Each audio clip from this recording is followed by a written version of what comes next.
Good morning to all student. तो हमारा जो लास्ट टॉपिक हमने स्टार्ट किया था हिस्टेरिसिस,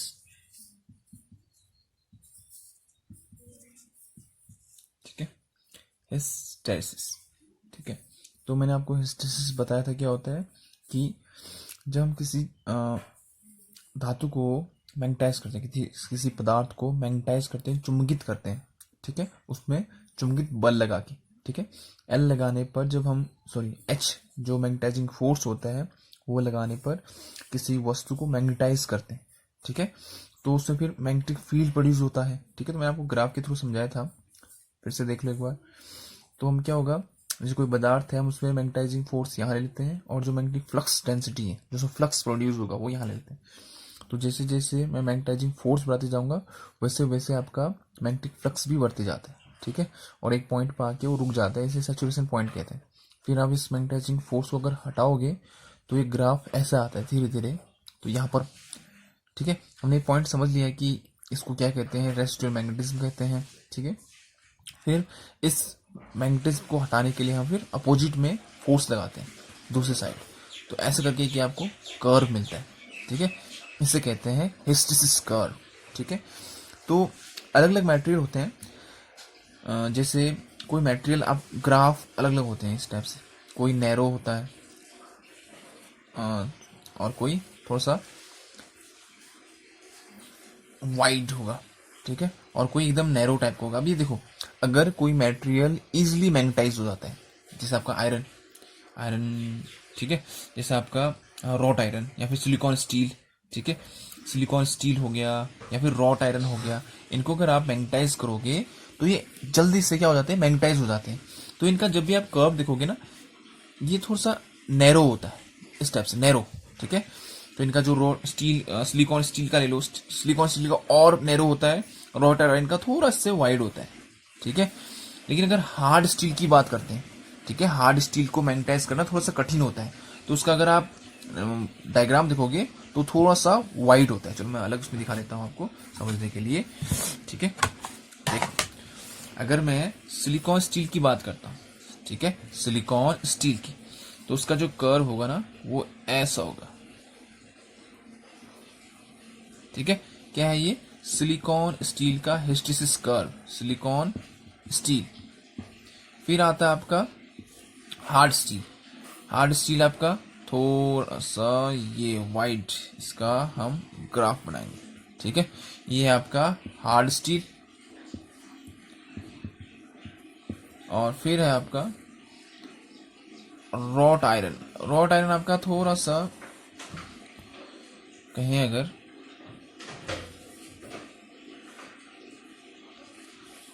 ये सिलिकॉन स्टील से ज्यादा होगा, लेकिन आपका हार्ड स्टील, सॉरी,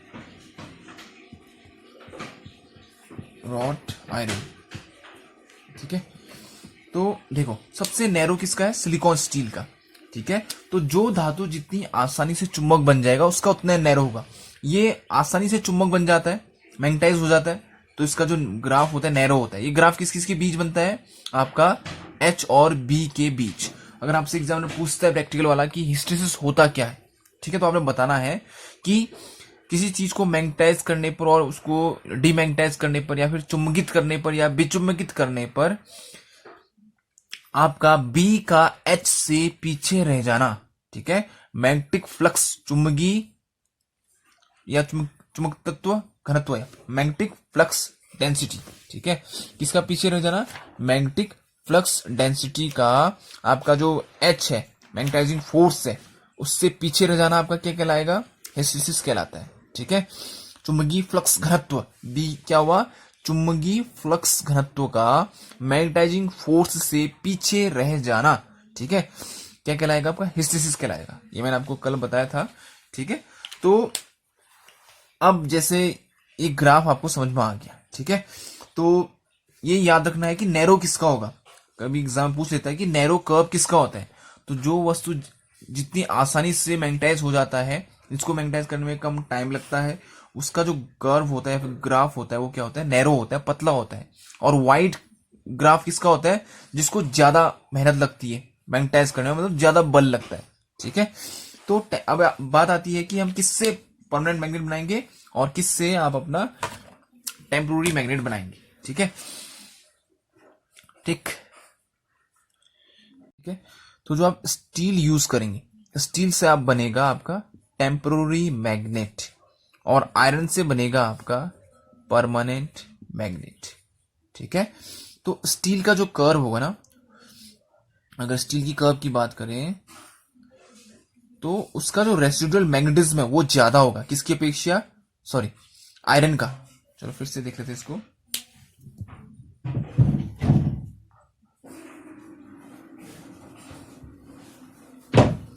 ग्राफ से समझते अच्छे से।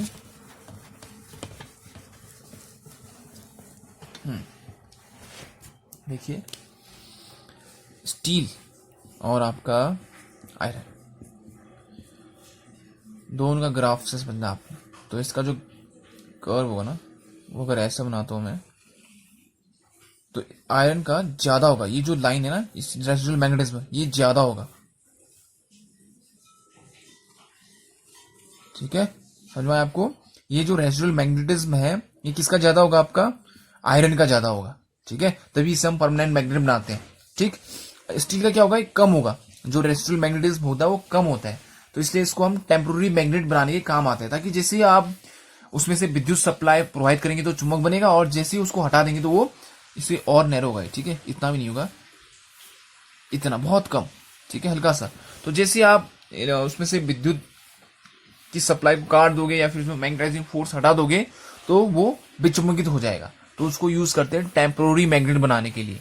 ठीक है, स्टील को टेम्पोररी मैग्नेट बनाने के लिए यूज करते हैं और आयरन को परमानेंट मैग्नेट बनाने के लिए यूज करते हैं। ठीक है, तो ये था आपका हिस्टेरिसिस। अब इसी में आगे आता है हिस्टेरिसिस लॉस या फिर हिस्टेरिसिस हानि।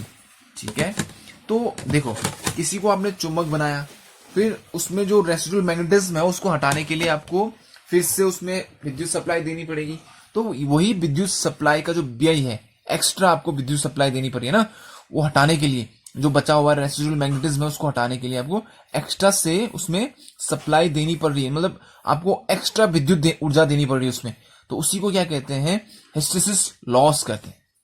ठीक है, तो ध्यान से सुनिए कि हिस्टेरिसिस लॉस होता क्या है। ठीक है, तो किसी पदार्थ को चुंबकित और फिर उसे विचुंबकित करने पर, मतलब किसी पदार्थ को पहले आपने उसको मैग्नेटाइज किया, ठीक, उसको चुंबक बनाया, फिर उसको उसका जो डिमैग्नेटाइज किया, उसको मतलब विचुंबकित किया, उसका जो चुंबक तत्व उसको खत्म किया, तो ऐसा करने पर उसमें क्या रह जाता है, रेसिडुअल मैग्नेटिज्म रह जाता है। जैसे पहले किसी को आपने चुंबक बनाया, फिर उसको विचुंबित करने पर उसमें कुछ ना कुछ चुंबक तत्व रह जाता है, तो उस चुंबकित तत्व को नष्ट करने के लिए आपको विद्युत ऊर्जा खर्च करनी पड़ती है, उसे हम क्या कहते हैं, हिस्टेरिसिस हानि कहते हैं, हिस्टेरिसिस लॉस कहते हैं। ठीक है, मतलब किसी पदार्थ को चुंबक बनाया, फिर उसको विचुंबकित किया आपने, लेकिन उसमें चुंबक तत्व रह गया थोड़ा सा, उसे कहते हैं रेसिडुअल मैग्नेटिज्म। तो उस रेसिडुअल मैग्नेटिज्म को हटाने के लिए आपने क्या किया, फिर और विद्युत ऊर्जा खर्ची, तो उसी को क्या कहते हैं, हिस्टेरिसिस हानि कहते हैं।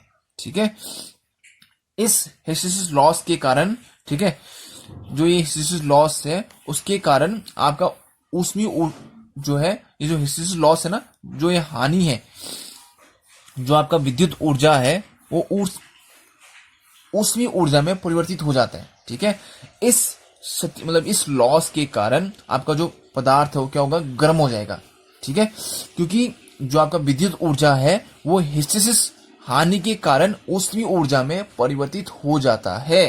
ठीक है, इस हिस्टेरिसिस लॉस के कारण आपका जो पदार्थ है वो क्या होगा, हीट होना स्टार्ट हुआ, गर्म होगा। ठीक है, क्यों, क्योंकि जो विद्युत ऊर्जा है ना वो हिस्टेरिसिस स्थिति के कारण ऊष्मीय ऊर्जा में परिवर्तित हो जाता है। ठीक है, ठीक, क्योंकि आपने क्या किया, अपोजिट में आपने क्या किया है, विद्युत सप्लाई को अपोजिट में से प्रवाहित किया। ठीक है, उसका कुछ ना कुछ रेजिस्टेंस होगा। ठीक है, रेजिस्टेंस के कारण वहां पर हीट प्रोड्यूस होगा। ठीक है, तो विद्युत ऊर्जा का क्या हो रहा है, व्यय हो रहा है। जैसे आपने किसी चीज को मैग्नेटाइज किया तो उसको डिमैग्नेटाइज करने के लिए, ठीक, विद्युत सप्लाई हटा दिया, लेकिन उसमें कुछ ना कुछ मैग्नेटिज्म रह गया, तो आपको फिर अपोजिट में बल लगाना पड़ेगा। अपोजिट में जब बल लगाओगे तो पदार्थ का कुछ ना कुछ रेजिस्टेंस होगा, तो जो आपने विद्युत सप्लाई देर की है उस विद्युत सप्लाई के कारण, उस पदार्थ के रेजिस्टेंस के कारण वहां पर एक हीट प्रोड्यूस होता है। वो हीट किसके कारण प्रोड्यूस होता है? हिस्टैरिसीस लॉस के कारण। ठीक है, तो हिस्टैरिसीस हानि को, फॉर्मूले को निकालना या फिर हिस्टैरिसीस हानि को निकालने के लिए एक फॉर्मूला होता है, उसको याद रखना है आपने। हिस्टैरिसीस हानि बराबर, ये है हिस्टैरिसीस नियतांक, ये है flux density, magnetic flux density, ये है फ्रीक्वेंसी, और ये है आपका चुंबकीय पदार्थ का आयतन, वॉल्यूम। ठीक है, तो इस फॉर्मूले को याद रखना है। सिग्मा बी नियतांक, यह है हिस्टैरिसीस नियतांक, ये हो गया 1.6, ये हो गया फ्रीक्वेंसी, ये हो गया वॉल्यूम। ठीक है, तो ये है आपका हिस्टैरिसीस हानि का फॉर्मूला, इसको याद रखना, आपने रट लेना है। ठीक है, ठीक, यह है हिस्टैरिसीस नियतांक, यह है मैग्नेटिक फ्लक्स डेंसिटी, यह है फ्रीक्वेंसी। ठीक है, और यह है चुंबकीय पदार्थ का आयतन, वॉल्यूम है। ठीक है, तो ये आपका था हिस्टैरिसीस लॉस। समझ में आया ना आप लोग को? हिस्टैरिसीस हानि क्या होती है? ठीक है, कि जब हम किसी पदार्थ को मैग्नेटाइज करते हैं, फिर उसको डिमैग्नेटाइज करते हैं, तो डिमैग्नेटाइज करने के बाद भी उसमें कुछ ना कुछ चुंबक तत्व रह जाता है। उसको हटाने के लिए आप दोबारा से विद्युत सप्लाई देते हो अपोजिट डायरेक्शन में। उस विद्युत सप्लाई के कारण और उस पदार्थ के रेजिस्टेंस के कारण क्या प्रोड्यूस होता है? Heat, I²RT, joules law. ठीक है, हीट प्रोड्यूस होता है। ठीक, तो ये एक प्रकार की हानि है, क्योंकि आपको ना एक्स्ट्रा बेफिजूल का एक्स्ट्रा विद्युत ऊर्जा देनी पड़ रही है जिसका कोई काम नहीं है। ठीक है, तो इसी को कहते हैं हिस्टैरिसीस हानि। ठीक है, तो ये था आपका हिस्टैरिसीस लॉस। ओके स्टूडेंट, तो जो नेक्स्ट टॉपिक है आपका क्लासिफिकेशन ऑफ मैग्नेटिक मटेरियल, चुंबकीय पदार्थों का वर्गीकरण। ठीक है, तो इसमें 3 हिस्सों में बांटा जाता है पदार्थ को: डायमैग्नेटिक मटेरियल, पैरामैग्नेटिक मटेरियल और फेरोमैग्नेटिक मटेरियल। ठीक है, फर्स्ट है डायमैग्नेटिक मटेरियल, डाय चुंबकीय पदार्थ। ठीक है, तो ऐसे पदार्थ जिनको चुंबकीय क्षेत्र पर रखे जाने पर वो चुंबक नहीं बनते। ठीक है, उन्हें चुंबक तो पैदा नहीं होता है। ठीक है, बल्कि इनमें से जो चुंबकीय रेखाएं गुजर रही होती है उनकी संख्या घट जाती है। ठीक है, कोई ऐसा पदार्थ जिसको चुंबकीय क्षेत्र पर रखे जाने पर वो चुंबक नहीं बनता है। ठीक है, बल्कि क्या होता है, जो चुंबकीय रेखाएं इसके अंदर से गुजर रही होती है उनकी संख्या घट जाती है। ऐसे पदार्थ को कहा जाता है diamagnetic material. Example: bismuth, antimony और वाटर, जल। ठीक है, तो एग्जाम्पल पूछ सकते हैं एग्जाम में। ठीक है, तो डायमैग्नेटिक मटेरियल क्या हुए? ऐसे पदार्थ जिनको चुंबकीय क्षेत्र पर रखे जाने पर वो चुंबक नहीं बनते। इसके उल्टा क्या होता है, उसमें से जो चुंबकीय रेखाएं गुजर रही होती है उनकी संख्या घट जाती है। मैग्नेटिक लाइन ऑफ फोर्स जो गुजर रही होती है उसकी संख्या घट जाती है। तो बिस्मथ, एंटीमनी और वाटर इनकी एग्जाम्पल हो गए। ठीक है, इसकी जो परमिएबिलिटी होती है, जो म्यू से हम डिनोट किया था परमिएबिलिटी, ये 1 से बहुत कम होती है। इसको याद रखना आपने। इसकी चुंबकशीलता इकाई से कम होती है। ठीक है, लेस देन 1 होती है। ठीक है, इसको याद रखना है।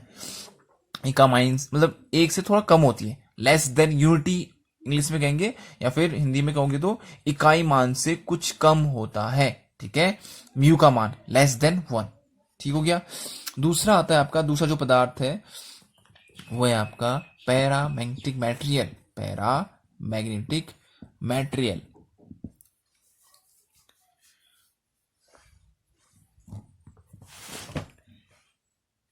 ठीक है, पैरामैग्नेटिक मटेरियल।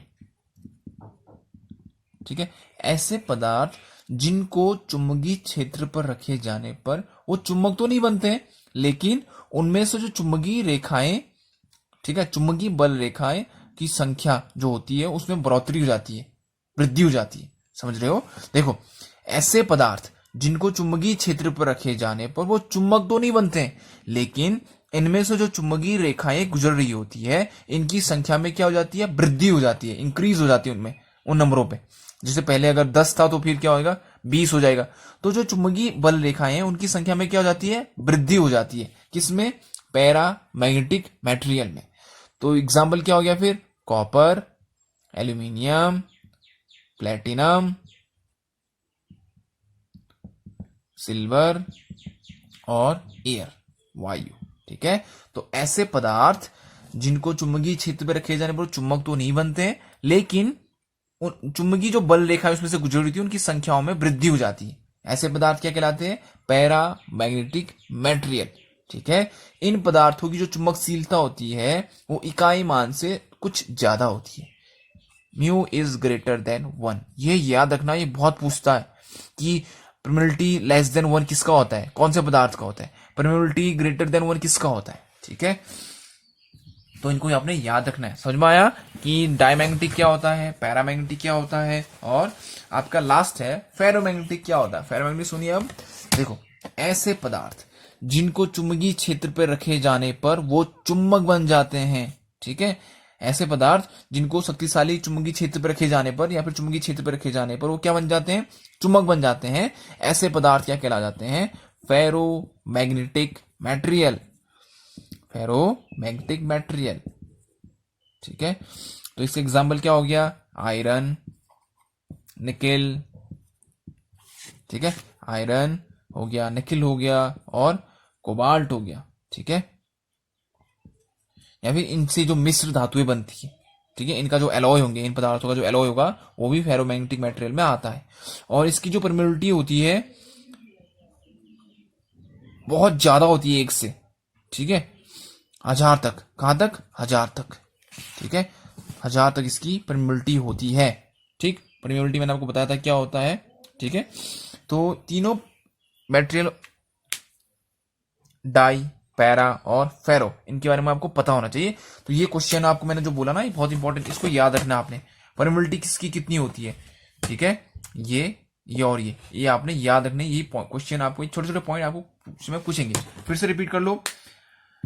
डायमैग्नेटिक ऐसे मटेरियल होते हैं, ऐसी वस्तु होते हैं जिनको चुंबकीय क्षेत्र पर रखे जाने वो चुंबक नहीं बनते, और इसके विपरीत जो चुंबकीय बल रेखाएं उसमें से गुजर रही होती है उनकी संख्या कम हो जाती है।